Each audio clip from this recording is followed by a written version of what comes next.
હું છું આપનો દોસ્ત ઓમ. દોસ્તો, આજે હું આપ સૌ દોસ્તો માટે લઈને આવ્યો છું વગડાની વાટે કેટલીક વાતોની સાથે મારી અને મારા પરમ મિત્ર વિવેક ઠાકરની સહિયારી રચના. તો ચાલો માણીએ.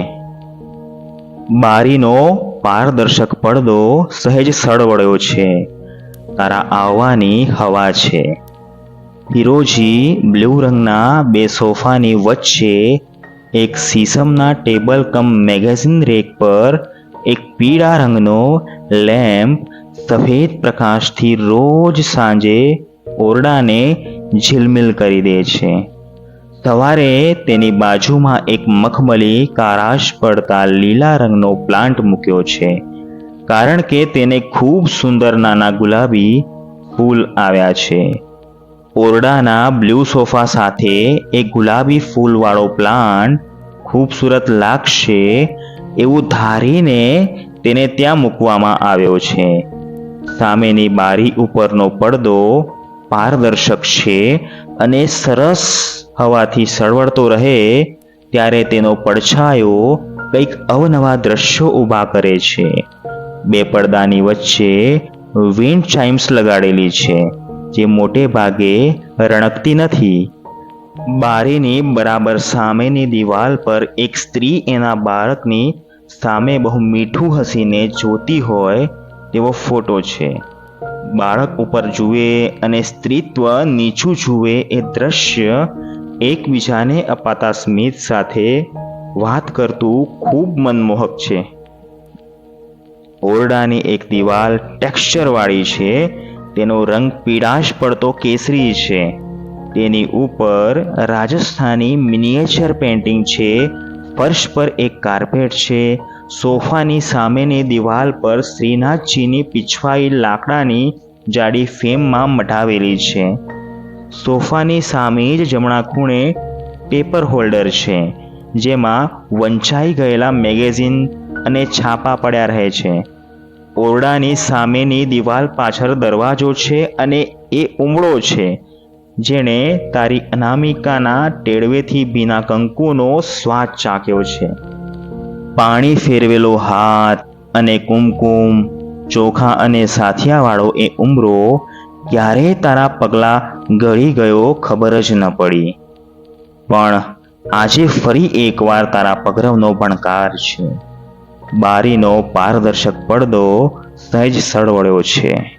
તારા પાછા આવવાની હવા છે અને મનમાં હું આ ગઝલ ગણગણું છું. તું આવે અને આવવાની એવી શરત હોય, તું આવે અને આવવાની એવી શરત હોય, હું હોઉં નહીં મારા ઘરમાં, તું જ ફક્ત હોય, હું હોઉં નહીં મારા ઘરમાં, તું જ ફક્ત હોય. દોસ્તો, હવે આપણે મારી અને મારા પરમ મિત્ર વિવેક ઠાકરની સહિયારી એક સરસ મજાની રચના માણીએ, જે આપ સૌ દોસ્તોને જરૂર ગમશે. તો ચાલો માણીએ. બળતો રહું છું, કરું છું પ્રયત્ન મક્કમ રહેવાનો, તે છતાં જમાનો કહે તારા તરફ ઢળતો રહું છું. કરું છું પ્રયત્ન મક્કમ રહેવાનો, તે છતાં જમાનો કહે તારા તરફ ઢળતો રહું છું. મારી લાગણીઓ નેવે મૂકી તે છતાં જાણે રોજ તારામાં બળતો રહું છું. મારી લાગણીઓ નેવે મૂકી તે છતાં જાણે રોજ તારામાં બળતો રહું છું. તું છોડીને ગઈ ઠંડા કલેજે જ્યારથી લાગે છે હું રોજ મારામાં જરીક બળતો રહું છું.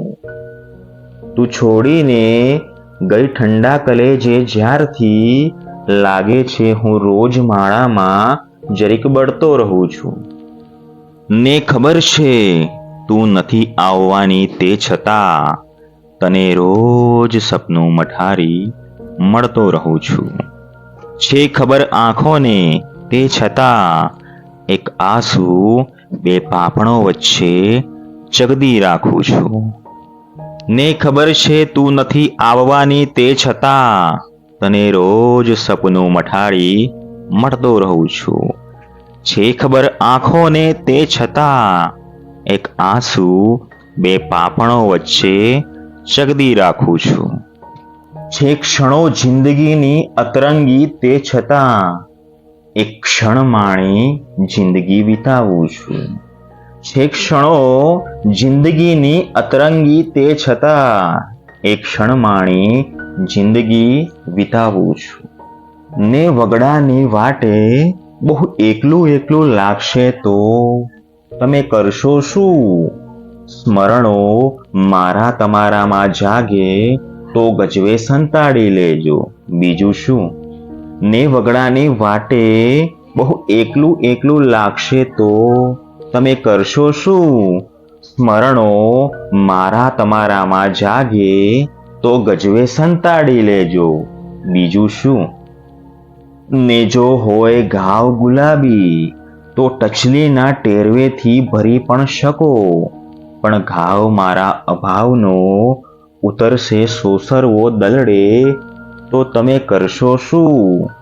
ને જો હોય ઘાવ ગુલાબી તો ટચલીના ટેરવેથી ભરી પણ શકો, પણ ઘાવ મારા અભાવનો ઉતરશે સોસરવો દલડે તો તમે કરશો શું? જો ઘવાયેલું આ હૃદય અક્ષીર દવા માગે તો મૃગજર રૂપી શમણે તારો હાથ ઝાલી થોડું ચાલવા દેજે. જો ઘવાયેલું આ હૃદય અક્ષીર દવા માગે તો મૃગજર રૂપી શમણે તારો હાથ ઝાલી થોડું ચાલવા દેજે.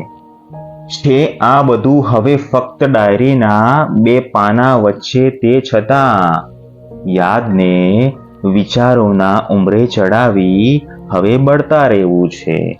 છે આ બધું હવે ફક્ત ડાયરીના બે પાના વચ્ચે તે છતાં યાદને વિચારોના ઉંબરે ચડાવી હવે બળતા રહેવું છે. પૂછે અતરંગી ગ્રીષ્મની લૂને ને ટપ દઈને આવે વિવેક શરદના શીતકાળે. પૂછે અતરંગી ગ્રીષ્મની લૂને ને ટપ દઈને આવે વિવેક શરદના શીતકાળે. કે મારે બળવું છે, મારે બળવું છે જિંદગીના રંગોએ.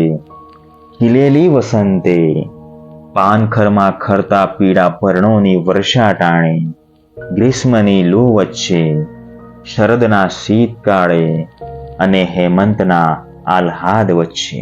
કે મારે બળવું છે, મારે બળવું છે જિંદગીના રંગોએ. ખીલેલી વસંતે પાનખરમાં ખરતા પીળા પર્ણોની વર્ષા ટાણે, ગ્રીષ્મની લૂ વચ્ચે શરદના શીતકાળે અને હેમંતના આહ્લાદ વચ્ચે. તું છોડીને ગઈ ઠંડા કલેજે જ્યારથી લાગે છે હું રોજ મારામાં જરીક બળતો રહું છું. તું છોડીને ગઈ ઠંડા કલેજે જ્યારથી લાગે છે હું રોજ મારામાં જરીક બળતો રહું છું. ધન્યવાદ દોસ્તો. જો ગમે ને તો લાઈક, શેર અને સબસ્ક્રાઇબ કરવાનું ના ભૂલતા.